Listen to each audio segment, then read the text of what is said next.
Hey, what's happening everyone? It's Dealer back with another G.I. Joe review, and for this video, we're going to be looking at the G.I. Joe Club exclusive Combat Information Specialist, codename Scoop. Now, before we even get into this, I'm going to say, as a kid, this was one of my, I still remember getting this figure. We were at KB Toys, and this was like right around the time like Ninja Force, all the neon stuff hit. And I happened to see Scoop, Saw Viper, Range Viper, Heat Viper. And I want to say they were clearance for like 75 cents a piece. And I pleaded with my mom. And she got me. She got me all of them. She got me all of them. And I still remember that day. Because that was by the time it had transitioned already over, like I said, to the neon stuff. So like finding like regular era Joes was like, it was getting scarce. Anyway, having said all that, let's go ahead and take a look at this guy. So the packaging, I don't know. I don't know about the artwork. Just getting into it.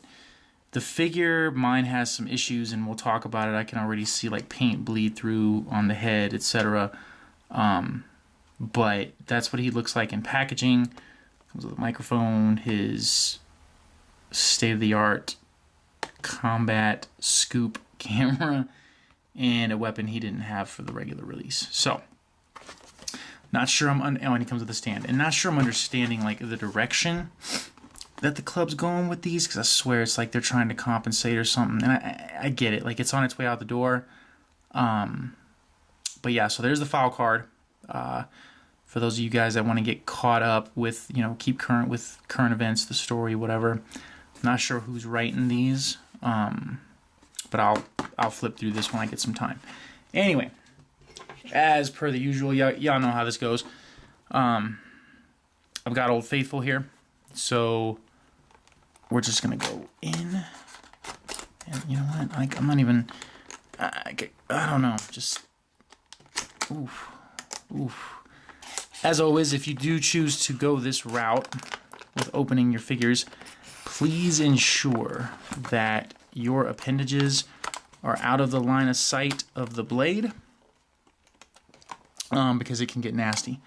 I've cut myself numerous times on custom projects, and it's just at the point where you're just like, you get impatient, you want things to be a certain way, etc. My fellow customizers know what I'm talking about. And as usual, I have a little bit hanging, so I'm gonna take this off camera for just a quick hot second. Bam! So there it is. So what we have now is a fairly preserved card. I'm not sure what. It's just a straight piece of plastic there. So yeah, so that's how I do it. And then looking at this guy, that's his knife. They gave him a knife. It fell out of the packaging. So yeah, so I'm gonna get this guy out of here, stood up and on the stand, and then we'll come back and we'll talk shop. All right, so here he is, somewhat geared up on the display stand. He has everything except for this bad boy here. I mean, as you can see, they tried to capture the essence of the character. Again, just reused parts, nothing new here. So yeah, so I'll let him spin around one more time, and then we will stop it, move him out of frame, and we'll talk accessories, I guess, first. So he came with this assault rifle, which we've seen many iterations of. It should be noted that this is painted, and it looks pretty good. I like when they do that. I like when they break this up, because usually it's a solid color, but the fact that they put this on here, you know, I think it does a good job breaking it up. Oh, look at that.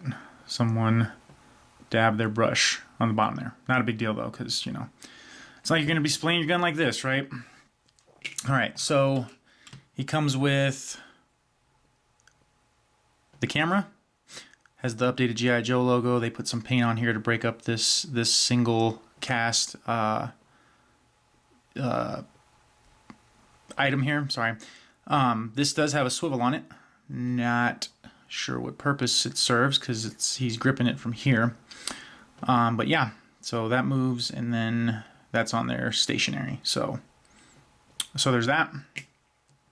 And then comes with the mic. Now what purpose this serves, I don't know. I don't know if, like, you know, he's planning on interviewing his fellow Joes as they're being carried off the battlefield. Like, hey, how'd that feel? But yeah, I don't know. Just weird accessory I thought to include with this guy. The walkie-talkie on his vest does come off, and it's got a nice little painted accent on there. So there's that too. And so I guess getting into the figure itself, right? So this head has been used before. This head, I want to say, was used on one of the 2016 JoeCon G.I. Joe figures. I can't think of that character's name right now. But yeah. And then I also want to say it might have even been used on one of the Cobra figures too. The Black Vulture or whatever he was, the Night Vulture leader, might have been used on his head too. But so I want to get in here as close as I can because there's some things I want to talk about. Whoops. So namely, how this paint bleeds out from the goggles to the face and into the side of the helmet here. I don't like it. I'm not a fan. I think, and then also if you see under there, like how the green smear right there on his face, it's like, I don't know if this was cast in, it had to have been cast in green, and then they just painted. I don't know, like definitely some area of opportunity here. It does have that black line on the helmet there too. But I mean, you know, outside of that, good head sculpt, just paint apps are wonky for, you know, price to pay at this level. So I just wanted to make note of that and show that. Otherwise, what we're dealing with here is we have the General Hawk Pursuit of Cobra vest, and this vest has been used time and time again. I want to say it might have even been used on Resolute Duke, but I can't remember offhand. So that just plugs in right there, as you saw with Pursuit of Cobra Hawk, and the 50th Hawk as well. But the paint apps on it are pretty good. You see they managed to stay in the lines here for the most part, which is, I mean, that's what you should expect at a figure of this pay-to-play price point here. The body appears to be either a shock trooper or a 30th anniversary trooper. I can tell that from the legs right here, and then from the arm patches here. Not sure what is underneath the vest, what body or torso they used for that. But yeah, so nothing really new here as far as the overall build of the figure. Articulation wise, he does move pretty good. I mean, this is a mold straight from, you know, the later runs. So he does have the updated articulated hands, and it appears as though they decided to paint the joints again as opposed to cast them, which is slightly annoying. And again on this side, so you get, you know, the updated at least hand articulation. And then moving down the figure, you have some black paint here for what appears to be the belt, black paint on the gun holster and the straps, and then the ammo satchel and the straps as well. And then you have this knife, which is cast in a solid gray. Why they gave him a knife, I don't know. I don't remember if the vintage figure had it or not. But anyway, so use of the double joint, really well done here. So you can get pretty much any pose that you would want out of this figure, just based on the parts usage here. And then for ankle articulation, you get the standard, what I call 30th, 50th, 25th articulation, Pursuit of Cobra as well. So yeah, so I mean that's this guy. Like I said, nothing really new to showcase here. There is some sloppy paint apps going on, and I'm not sure how I feel about that. But anyway, so we'll get him geared up, come back, do some side-by-sides, and talk final thoughts on this dude. All right, so here he is with his vintage counterpart, and you definitely see some noticeable differences here. For example, he has what I feel is a better helmet. It's got a microphone. His vest is just better done here. Overall, I think really, I don't say this often, but I like the vintage one better than his updated counterpart. Now, what I may do is I may pop this head off, take this helmet, and see if it can't fit on a modern era head sculpt, and just go that route, and that'll be my scoop. And I'll just, I'll leave all this, I guess, as it is. But, it just, I don't know. Like, I get that you got to work with what's out there. But, I feel if I were the one, I know, and every reviewer is an expert, right? But listen to me sounding like a hot shot. But, if I were doing it, I would be looking at both. Not saying it's not happening, but I would try to be as close on the money as possible. And that's just, based on what they're charging to play at this level. I feel that this has a rush kind of, we'll just use whatever, we'll throw whatever at the wall and see what sticks approach.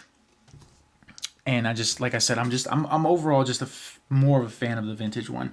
And you will hardly hear me say that. There's been a couple videos though where, looking at product, the vintage one did come out on top for me.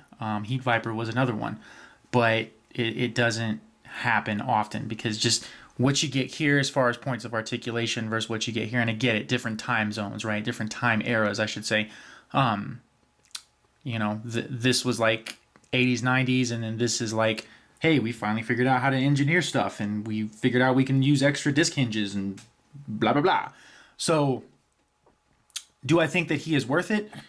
Here's what I'll tell you. I wouldn't pay a dime over MSRP for this guy. I really wouldn't. These figures have a tendency to get crazy on the secondary market. Repeater, Bomb Strike, Dark Lawn, Salvo. Like, those are just a few examples where the price to pay, I think even Slice and Dice are hitting up there too. But the price to pay just gets absurd for what you're getting here because really at the end of the day, this is a 4-inch action figure. You know what I mean? It's not like we're talking Star Wars Black, Marvel Legends scale, because then at that point you kind of start to, I can justify that. But again, MSRP or maybe a trade for a couple troop builders on the boards. But outside of that, easy pass for me. And it's sad too because I used to get excited for club product, but like these last few videos, I'm just like, man, you got to be kidding me. But anyway, I hope you guys are finding these videos informative. I hope they're helping you make a decision if you're on the fence one way or another. Go ahead and subscribe if you like what you see. It doesn't cost you anything. It's totally free to do. And I'm going to try and get back in the swing of things here and get some more videos up in a timely manner. So until then, though, really appreciate you guys tuning in. Thanks for everything, and until next time, catch y'all on the flip side. Take care.